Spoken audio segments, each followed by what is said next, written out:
J'aimerais attirer votre attention au livre de Daniel, chapitre 3. Commençons à lire au verset 13. Alors Nebuchadnezzar, irrité et furieux, donna l'ordre de faire venir Shadrach, Meshach et Abednego. Ces hommes furent amenés devant le roi. Nebuchadnezzar prit la parole et leur dit, « Est-il vrai, Shadrach, Meshach et Abednego, que vous ne servez pas mes dieux, que vous n'adorez pas la statue en or que j'ai dressée ?» Shadrach, Meshach et Abednego répliquèrent au roi Nebuchadnezzar, « Nous n'avons pas besoin de te répondre à ce sujet. S'il en est ainsi, notre Dieu que nous servons est capable de nous délivrer de la fournaise de feu ardente, et il nous délivrera de ton pouvoir, ô roi. Si l'on sache, ô roi, que nous ne servirons pas d'autres dieux, et que nous n'adorons pas la statue d'or que tu as élevée. » Sur quoi Nebuchadnezzar fut rempli de fureur, et il changea de visage en tournant ses regards contre Shadrach, Meshach et Abednego. Et il reprit la parole, et ordonna de chauffer la fournaise, 7 fois plus qu'il ne convenait de la chauffer. Puis il commanda à quelques-uns de ses plus vigoureux soldats de son armée de lier Shadrach, Meshach et Abednego, et de les jeter dans la fournaise ardente. Et ces 3 hommes, Shadrach, Meshach et Abednego, tombèrent liés au milieu de la fournaise ardente. Alors le roi Nebuchadnezzar fut effrayé, et se leva précipitamment et prit la parole et dit à ses conseillers, « N'avons-nous pas jeté au milieu du feu 3 hommes liés ?» Ils répondirent au roi, « Certainement, au roi. » Il reprit et dit, « Eh bien, je vois 4 hommes sans lien, qui marchent au milieu du feu et qui n'ont point de mal. Et la figure du 4e ressemble à celle d'un fils des dieux. » Ensuite, Nebuchadnezzar s'approcha de l'entrée de la fournaise ardente et prenant la parole, il dit, « Shadrach, Meshach et Abednego, serviteurs du Dieu très haut, sortez et venez. » Et Shadrach, Meshach et Abednego sortirent du milieu du feu. Les satrapes, les intendants, les gouverneurs et les conseillers du roi s'assemblèrent. Ils virent que le feu n'avait eu aucun pouvoir sur ces hommes, que les cheveux de leur tête n'avaient pas été brûlés, que leurs caleçons n'étaient point endommagés, et que l'odeur du feu ne les avait pas atteints. Comme un diamant sur un coussin de velours, la ville de Jérusalem, située exactement au centre géographique de la terre, c'était la ville de Dieu, le grand roi. Beaucoup plus loin, au sud-est de Jérusalem, il y avait une autre ville, la plus grande et orgueilleuse des villes que les hommes aient construites. Babylone, fabuleuse, puissante Babylone. Le monde pense et parle encore de Babylone aujourd'hui. Ces murs faisaient 300 pieds de haut, et en haut, ils étaient si larges que 8 chars pouvaient y faire la course côte à côte. Et à l'intérieur des murs étaient les fameux jardins suspendus que Nebuchadnezzar construisit pour son orgueil et sa vanité, une des merveilles du monde ancien. Nebuchadnezzar prit sa légion concurrente, sortit et parcourut toute la terre connue et conquit le monde, et emmena en captivité la fleur de la nation, et parmi eux les dieux du peuple. Quand Nebuchadnezzar, cet homme orgueilleux et vaniteux, vit sa conquête, et vit ses multiples dieux, et réalisa qu'aucun pouvoir sur terre n'avait été capable de se tenir devant son armée, il décida de se faire lui-même Dieu. Et il fit une image de lui-même d'or pur de 100 pieds de haut, et l'érigea dans la plaine de Dura.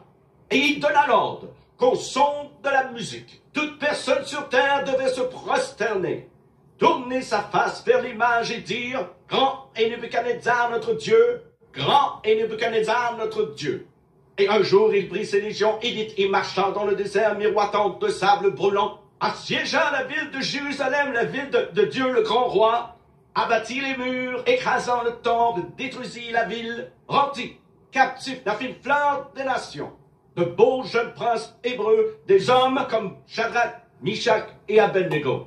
Et il leur montra cette terrible fournaise de feu ardente. Il leur dit qu'il la chaufferait 7 fois plus qu'habituellement. Il a dit, tu te prosterneras ou tu brûleras. Et ces jeunes hommes, ces jeunes serviteurs du Dieu très haut, ont dû faire face à une inévitable réalité de la vie. Votre religion va être éprouvée. Votre foi devra être testée. Et il y a un diable dans ce monde qui n'aime pas Dieu et n'aime pas le peuple de Dieu. Et il fut dit à ces jeunes hommes, vous vous prosternerez devant mon roi ou vous brûlerez dans ma fournaise. La religion, la vraie religion, va être éprouvée. Vous n'irez pas au ciel comme sur un tapis de fleurs. Vous n'allez pas échapper à la colère du diable. Il y a des gens qui se lèveront contre vous. Ils vous persécuteront d'une manière inconcevable. Le diable te dira, si tu sers Dieu, je vais mentir sur toi, je briserai ta réputation, je te persécuterai, je te pourchasserai.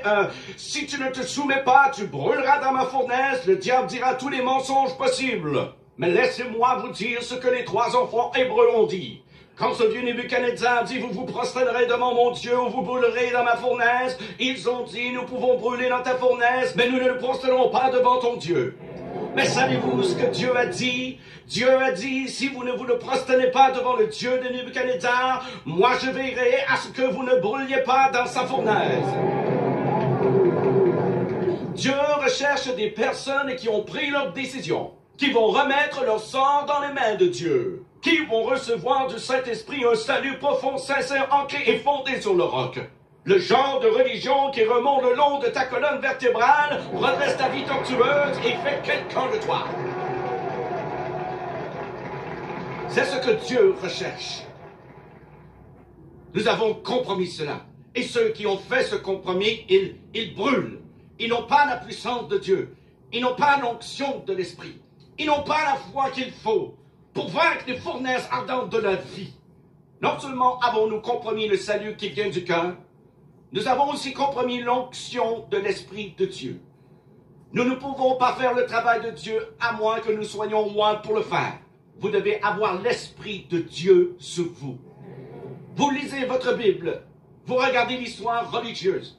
David, Moïse, Élie, Samuel, Pierre et Paul et Jean, les hommes qui ont délivré leur génération, les hommes qui ont eu la puissance de Dieu, avaient l'onction de Dieu. L'Esprit est venu sur eux. Les gens disent, frère Robert, que voulez-vous dire par l'Esprit? Que voulez-vous dire en disant que nous devons être loin? Bien, mieux vaut le vivre que l'expliquer.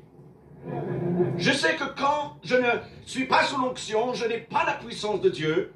Quand je ne prêche pas avec l'onction, ne prie pas avec l'onction, de grandes choses n'arrivent pas. Mais au moment où l'onction vient sur moi, les gens sont délivrés. Pourquoi? L'onction brise le joug. L'onction brise le joug. Amen. L'onction brise le joug. Amen. L'onction brise le joug. Amen. L'onction brise le joug. Amen. L'onction brise le joug. Amen. L'onction brise le joug. Amen. L'onction brise le joug. Amen. L'onction brise le joug.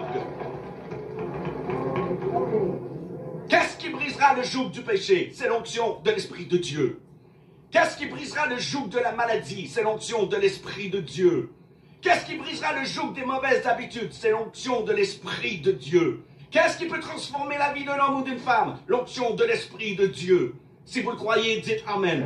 Amen. Alors, le roi dit, vous vous prosternerez devant mon Dieu ou vous brûlerez dans ma fournaise. Les 3 jeunes Hébreux, Shadrach, Meshach et Abednego, ont dit 2 choses. Ils ont dit, nous brûlerons peut-être dans ta fournaise, mais nous n'adorons pas ton Dieu. Nous briserons peut-être nos os dans les flammes de ta fournaise, mais notre âme se tiendra toujours debout, bien droit. Tu peux nous humilier, nous mépriser, nous tourner en ridicule, ici en public, mais dans nos cœurs, nous serons toujours high-tech devant le Dieu Tout-Puissant. Amen. Tu peux nous jeter et nous enchaîner. Tu peux lier nos jambes jusqu'à ce que nos genoux touchent le sol. Mais dans notre esprit, nos yeux regarderont à la montagne d'où nous viendra le secours. Amen. C'est la première chose qu'ils ont dite. La deuxième chose qu'ils ont dite, ô roi, le Dieu que nous servons est capable de nous délivrer. Et il nous délivrera de ta main. Amen. C'est la déclaration de la foi. Ils ont dit, roi, le Dieu que nous servons est capable. Oui, Dieu est capable. Mais il est seulement capable pour les personnes qui le servent. Amen. Vous devez comprendre ça. Si vous ne servez pas Dieu, si vous ne croyez pas en Dieu, la capacité de Dieu n'est pas disponible pour vous. Amen. Ils ont dit, le Dieu que nous servons est capable. Capable de quoi? De nous délivrer. Amen. Il est capable Que notre faiblesse repose sur ses épaules, notre Dieu est capable. Amen. Que les anges le crient du haut des cieux, notre Dieu est capable. Amen. Que les prédicateurs le crient de leur plateforme, notre Dieu est capable. Amen. Que les païens imaginent des choses vaines, notre Dieu est capable. Amen. Laissons-les jeter Paul et Silas en prison à Philippe. Notre Dieu est capable. Amen. Il secourra ce lieu par un tremblement de terre, brisera les liens des captifs et Amen. les rendra libres. Amen. Laissons-les jeter Daniel dans la fosse au lion pour ses prières et sa foi en Dieu. Notre Dieu est capable. Il a Amen. mis un cadenas sur la gueule des lions pour qu'aucun lion ne brise un os dans le corps de Daniel. Alléluia. Notre Dieu est capable. Amen. Il est capable de délivrer ces 3 jeunes Hébreux et il l'a fait. Il est capable de nous délivrer et il le fera. Ne soyez pas effrayés, excepté d'une chose. Soyez effrayés du compromis. Soyez effrayés de compromettre vos convictions. Soyez effrayés de sacrifier les principes d'une vie intègre. Soyez effrayés d'enfreindre les lois de la Sainte Bible. Soyez effrayés d'être hors du chemin ou en déséquilibre devant le bon Dieu. Soyez effrayés du compromis, car si vous refusez de vous prosterner, Dieu dit que vous ne brûlerez pas. Si vous défendez ce qui est juste, Dieu vous délivrera, car Dieu est capable et il vous délivrera si Amen. vous refusez de vous prosterner. Ces Amen. jeunes hommes se sont retrouvés dans le feu de nos fournaises ardentes, et ce n'était pas nouveau. Depuis des temps immémoriaux, le peuple de Dieu a dû affronter les fournaises ardentes de la vie. Joseph a dû en affronter, il a été vendu par ses frères en esclavage. On l'a emmené en Égypte et emprisonné dans la maison d'un homme. Oui, il savait ce que c'était que d'être vivant dans le feu d'une fournaise ardente, mais Dieu l'a délivré. Daniel a été mis dans une fournaise ardente. Parce qu'il priait Dieu 3 fois par jour, il a été jeté dans la fosse aux lions. Job, à cause de son intégrité envers Dieu, a été frappé par le diable d'un ulcère malin, de terribles maladies depuis la tête jusqu'aux pieds. Vous savez, les fournaises ardentes peuvent prendre plusieurs aspects et plusieurs formes. Parfois c'est la maladie, parfois la pauvreté, parfois la privation. Parfois c'est la trahison d'une amitié, c'est la haine, la vengeance. Ça peut être n'importe quoi. Ça t'amène à crier pour ta vie. Ils se sont retrouvés au milieu du feu, d'une fournaise ardente. Mais le vieux roi n'était pas tranquille. Il ne faisait que tourner en rond. Il n'arrêtait pas de penser à Shadrach, Meshach et Abednego. Et peu de temps après, il est venu et a dit « Ouvrez la porte et laissez-moi regarder. » Ce qu'ils ont fait.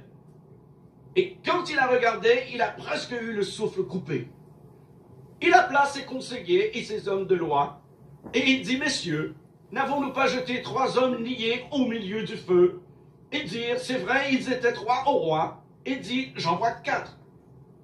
Ils sont déliés, et ils se déplacent. Ils n'ont aucun mal, ni blessure, et l'apparence du 4e est comme le Fils de Dieu.